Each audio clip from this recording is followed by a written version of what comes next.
खोला कामरुप खौसेथि बर' सुबुं आफादनि बोसोरारि जथुम्माखौ 19 आरो 20 फेब्रुवारियाव साननैनि हाबाफारि लानानै खुंनाय जादों। हाबाफारि बायदियै थान्दै मेलखौ बेखेवना होयो मिरु खौसेथि बर' सुबुं आफादनि गाहाय नेहाथारि पीताम्बर ब्रह्म आरो लोगो नेहाथारि अबिराम बर'आ।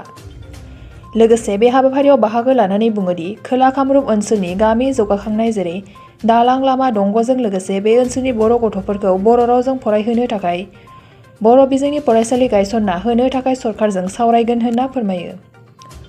दानिया फै मिरु खौसेथि बर' सुबुं आफादनि गाहाय नेहाथारि पीताम्बर ब्रह्मआ खौरांगिरिनि सिगाङाव मा फोरमायदों आबुङै मिथिना लानि। कामरुप खौसेथि बर' सुबुं आफाद बेयो खौसेथि बर' सुबुं आफादनि मोनसे बिथा गोनां मोनसे जिल्ला आरो बे जिल्लायाव खोब बुरजा बर' सुबुंफ्रा रायजो जायो आरो जोङो सिगांनिफ्रायनो खोला कामरुप जिल्लाखौ आबुं जिल्लायै दाफुंनायनि समनिफ्रायनो जोङो बर'नि जौगाथायनि थाखाय बे ओनसोलाव खामानि मावनो जोङो सिगांदों आरो मावबाय थादों।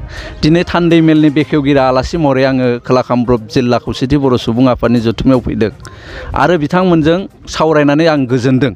मोनफ्रोमबो आनसलिकनिफ्राय गोबां बुरजायै थान्दै बिथांमोनहा बाहागो लाफैदों आरो थान्दै बिथांमोनहा सावरायलायनानै मोनसे बोसोरसेनि थाखाय जोङो मा मावगोन बिनि डिसिसनखौ बिथांमोना दसे समनि उनाव लागोन आरो लानानै नेक्स्ट टु नेक्स्ट बै प्लान पलिसिखौ एक्जिकिउट खालामनो थाखाय बिथांमोनहा नांगोन।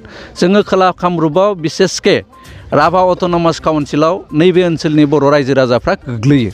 जोङो राभा अट'नमास काउन्सिलजों रायलायलायदों जे नैबे ओनसोलनि बर' रायजो राजाफोरखौ जोंनो बर' कसारि वेलफेयार अट'नमास काउन्सिलाव थिसननायाव बिथांमोनहा जेबो आपत्ति होआखै, हाबनो हागोन नैबे बाथ्राखौ बिथांमोननिफ्रायबो जोङो रायलायलायनायनि गेजेरजों मोनदों आरो इयुनाव जोङो नायदों जे नैबे गामिफोरनि जौगानाय लामा दंग' बान्दो बायदिसिना गोबां जौगाथाय खामानि मावनो नैबे ओनसोलाव बाखि दं। बिनि अनगायैबो बर' बिजों सोलोंथाइ बे फारसे जोंना खोला कामरुप जिल्लायाव जथेस्थ' मावनांगौ दङ।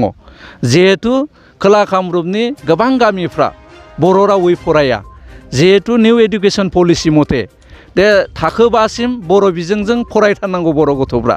बिदियोबा बे खोला कामरुपनि गासैबो बर' गोरों बर'फ्रा फरायनाय जाय गुदि फरायसालि जायफ्रा एसामिस बिजोङाव दङ बेफ्राव बर' बिजोंखौ थिसनथारनांगोन आरो बर' रावजों फरायनो थाखाय खाबु होथारनांगोन।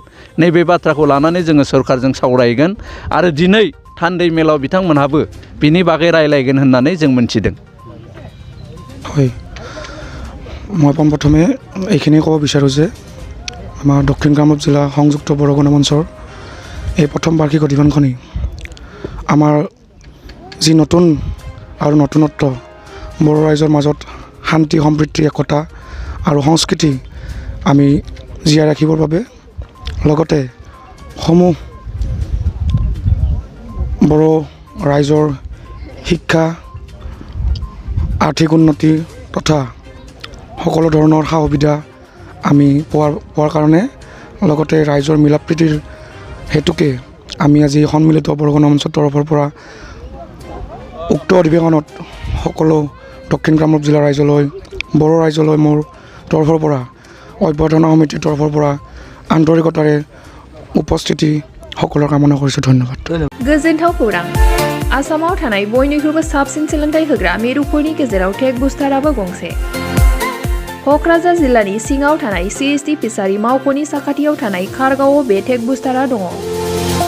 बेयाव बयनिख्रुइबो मोजांसिन सोलोंथाइ आरो नेम सोलिनाय गोग्गो थाखो खथानि सुबिदा दङ। सारा भारतनि गेजेराव सायख'जानाय बायदि सोलोंथाइजों सोमोन्दो थानाय फोरोंगिरिफोर दङ। टेक बुस्टाराव प्रफेशनेल जार्नालिस्ट आरो टेकनिकेल कर्सफोरखौ होनाय जायो। 24 घन्टा रैखाथिनि थाखाय मोजां सुबिदा आरो टेक बुस्टारा नोंथांमोनखौ सौहैहोगोन नोंथांनि थांखिसिम। टेक बुस्टारा नोंथांनि सिमांखौ जाफुंसारनांगौनि थाखाय गांल' नङा, साहस आरो गोहोबो होगोन। सोलोंथाइ लाखांनायनि उनाव 100% प्लेसमेन्टनि खाबु दङ। सोलोंनो गोसो गुदुं बिथांमोना 9395695095 जानबुं नाम्बाराव जगाजग खालामनो हागोन।